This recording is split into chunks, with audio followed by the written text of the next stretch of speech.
Bismillahirrahmanirrahim.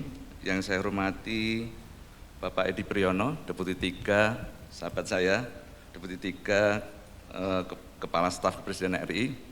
Ini tadi banyak yang menyinggung tugas dan fungsi saya, dan memang sehari-hari pada setiap Senin pagi harusnya memang sering ketemu dengan beliau dalam rapat koordinasi inflasi yang selalu dipimpin oleh Pak Mendagri setiap Senin pagi ini dalam rangka pengendalian inflasi, sehingga inflasi kita juga relatif rendah ya Pak ya, 2,6 ini patut kita banggakan, tapi ada yang tidak berhasilan dalam rangka pengendalian volatile food yang harusnya di bawah 4%, tapi sekarang nyaris mencapai 7%, jadi ini memang PR yang harus kita selesaikan.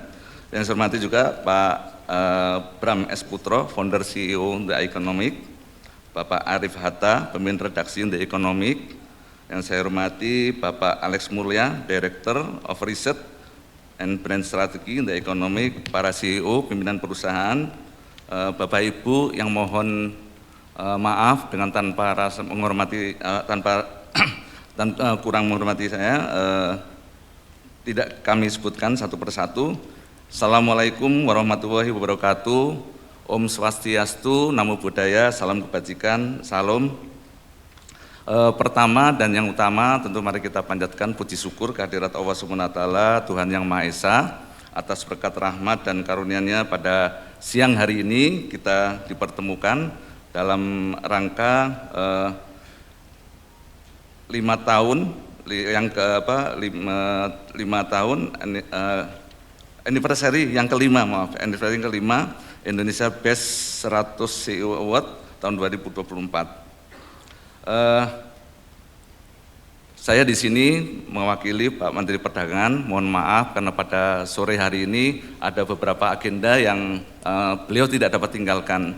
Jadi seperti tadi disampaikan Pak Edi, kalau di birokrasi di kementerian terutama itu memang sebagai anak buah ya ditugaskan siap saja. Nggak ada kata lain selain siap, meskipun harus mengorbankan acara sebenarnya yang pada siang hari ini juga pada ada acara yang sama yang komitmen saya juga akan hadir, tapi karena yang di atas Pak Menteri menugaskan saya sehingga saya hanya bisa menyampaikan siap untuk melaksanakan. Bapak Ibu yang kami hormati, pertumbuhan ekonomi Indonesia tetap tumbuh di tengah perlambatan ekonomi global. Tadi sudah sampaikan Pak Edi juga, tercatat pertumbuhan ekonomi ini 5,05% year on year.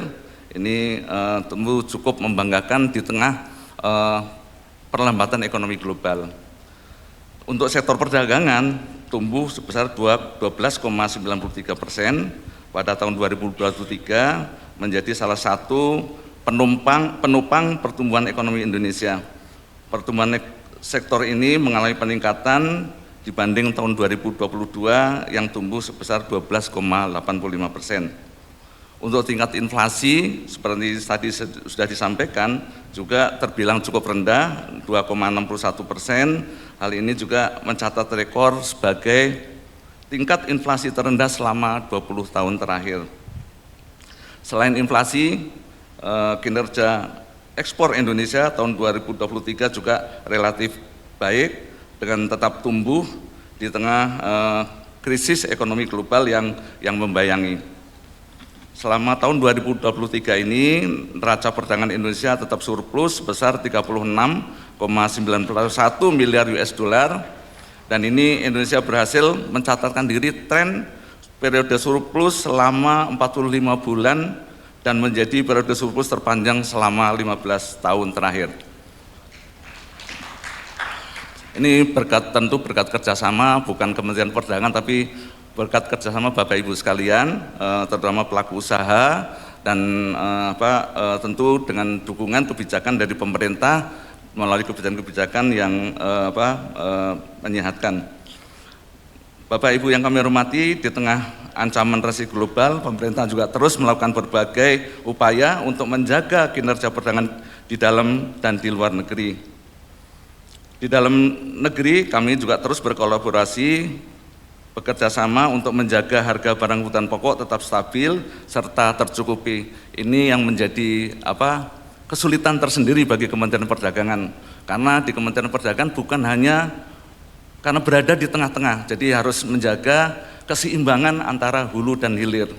Suatu saat barang kebutuhan pokok mahal, nggak bagus juga gitu, karena konsumen masyarakat akan memperoleh harga barang ini dengan tentu akan tidak terjangkau oleh masyarakat secara luas.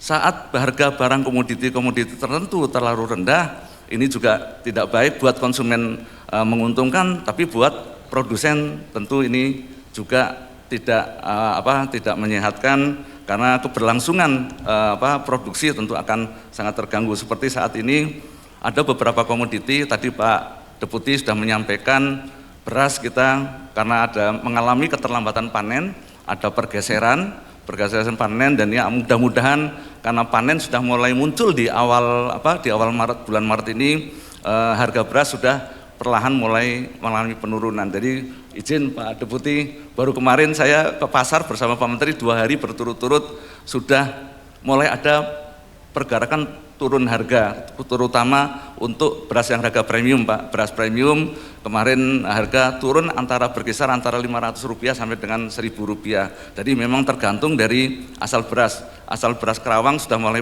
mengalami penurunan, tapi sementara beras-beras dari daerah lain seperti dari daerah Jawa Tengah ini masih belum mengalami penurunan, karena memang Jawa Tengah kemarin ada banjir. Jadi banjir itu terancam juga menambah yang tadinya kita cuaca ekstrim yang selama 1 tahun, sehingga panen kita mengalami kemunduran, kemudian tiba-tiba ada cuaca yang hujan yang juga ekstrim, ini juga menambah terhambatnya distribusi untuk penghasil panen, dan sebagian sawah itu juga terendam oleh banjir.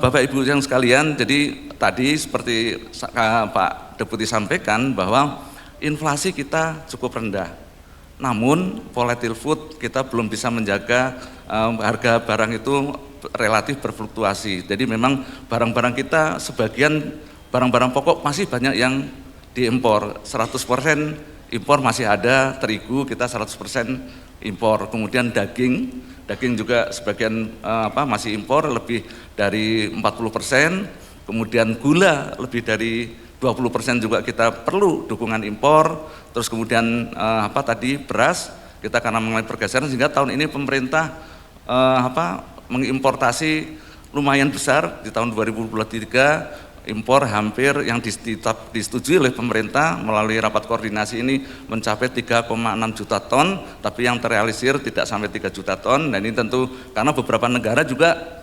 membatasi ekspor pangannya, jadi untuk mengamankan kebutuhan dalam negeri, sehingga ekspor untuk bahan pangan ini juga dibatasi. Sementara kita sendiri masih perlukan, hingga ini tentu PR yang harus kita selesaikan. Tadi Pak Deputi menyampaikan bahwa untuk pangan ini secara luas lahan kita mengalami penurunan, tapi produktivitas juga belum mengalami kenaikan. Jadi ini yang perlu kita terus tingkatkan.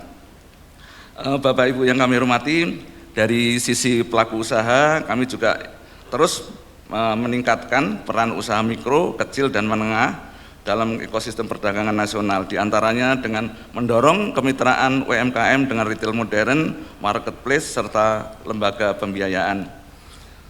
Nah ini Bapak Ibu sekalian, perlu kami sampaikan bahwa saat ini terkait dengan perdagangan melalui sistem elektronik, pemerintah juga belum lama ini menerbitkan Kementerian Perdagangan menerbitkan Permendag nomor 31 tahun 2023. Ini dalam rangka pengendalian, sebenarnya dalam rangka pengendalian importasi secara umum. Jadi memang ada paket kebijakan dalam rangka pengendalian importasi, ada 2 kebijakan yang diterbitkan oleh Kementerian Perdagangan. Yang pertama tadi Permendag nomor 31 tahun 2023 terkait dengan perdagangan melalui sistem elektronik. Kemudian yang kedua adalah Permendag nomor 36 tentang impor. Nah ini 2 kebijakan yang terkait dalam rangka kalau kemarin di media tentu rame mengenai Permendag 36, meskipun itu tugas teman di sebelah saya dari Direktorat Jenderal Perdagangan Luar Negeri, namun ini juga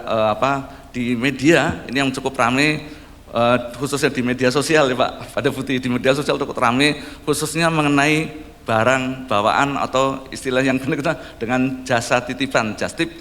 Tapi di dalam ketentuan peraturannya ini yang dikenal adalah barang bawaan pribadi. Ada pembatasan-pembatasan yang intinya adalah dalam rangka penataan kembali pengendalian importasi. Nah, ini kemarin kami juga baru bertemu dengan teman-teman dari Asosiasi Perstekstilan dan mereka menyampaikan apresiasi bahwa semenjak ada Permendag 31 dan Permendag 36 ini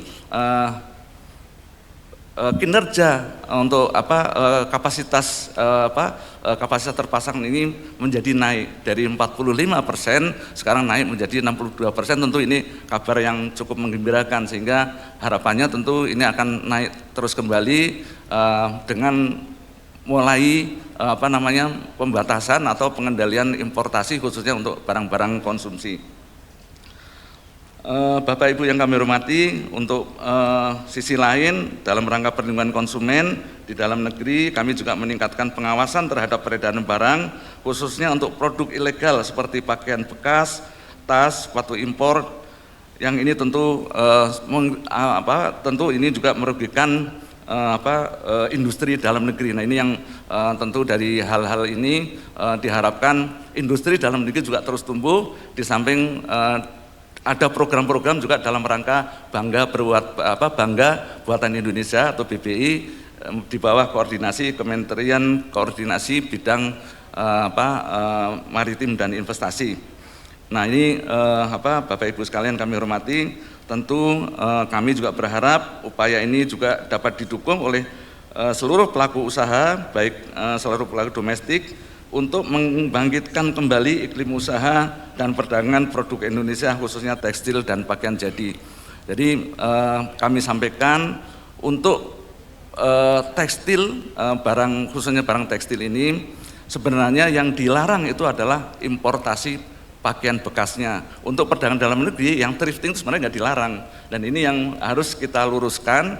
Untuk itu tentu ini tidak hanya tugas pemerintah, tapi juga perlu dukungan dari pelaku usaha untuk melalui forum ini. Saya kira untuk pelaku usaha untuk mengurangi lagi importasi pakaian bekas. Jadi ini yang tadinya, nah untuk mengendalikan ini pemerintah menerbitkan pengawasan yang tadinya pengawasan dari pos border sekarang ditarik menjadi pengawasan border. Nah, ini akan diharapkan akan mengurangi banjirnya produk yang tadi seperti kami sampaikan dengan Permendag 36 tahun 2023, banjirnya produk-produk banjirnya impor produk-produk tadi, misalkan pakaian bekas yang under invoice, kemudian barang-barang lainnya, barang bawaan, tentu ini juga secara sangat signifikan ini juga mempengaruhi mengalirnya barang-barang impor dari luar negeri. Nah, ini barang bawaan ini dibatasi berdasarkan Permendag 36. Untuk sepatu, misalkan untuk sepatu dibatasi 2, kemudian untuk pakaian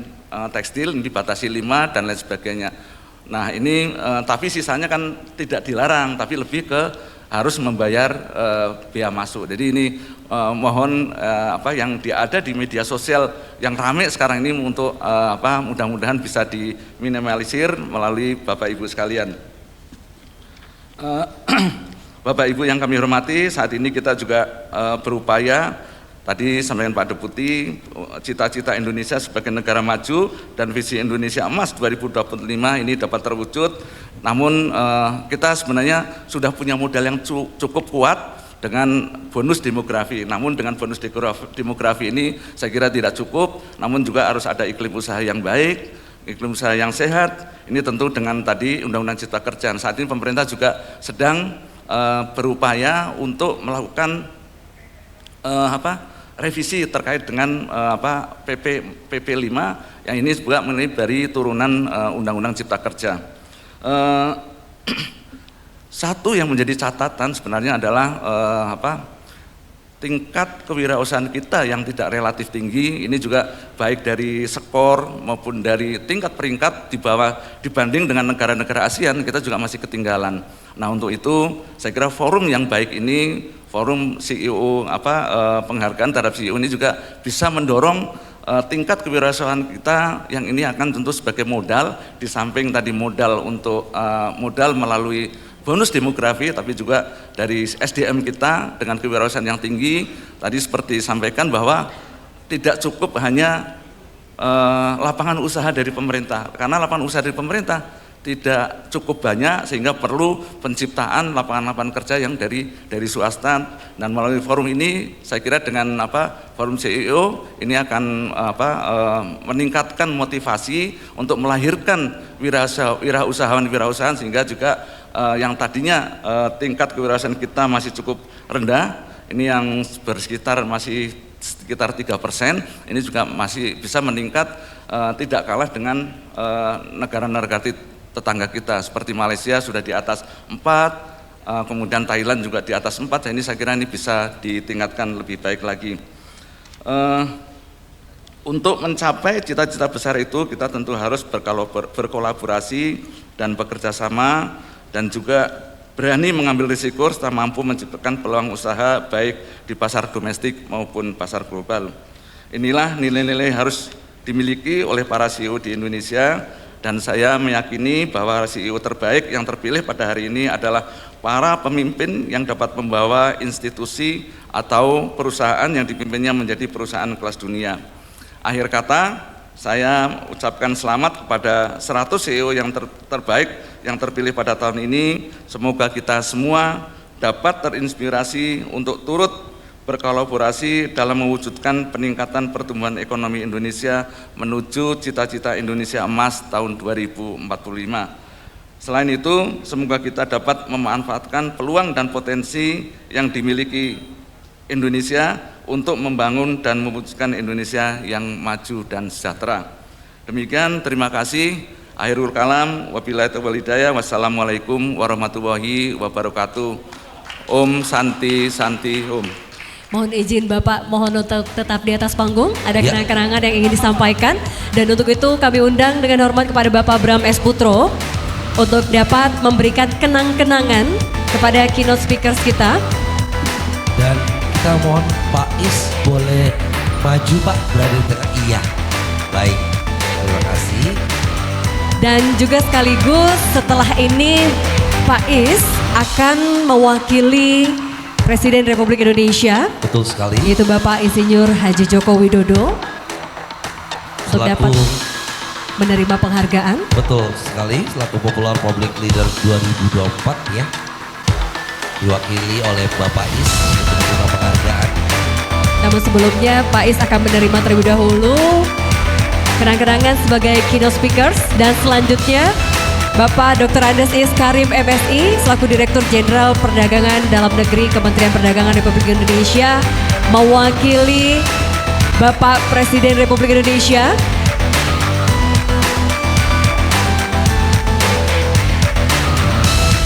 untuk dapat menerima penghargaan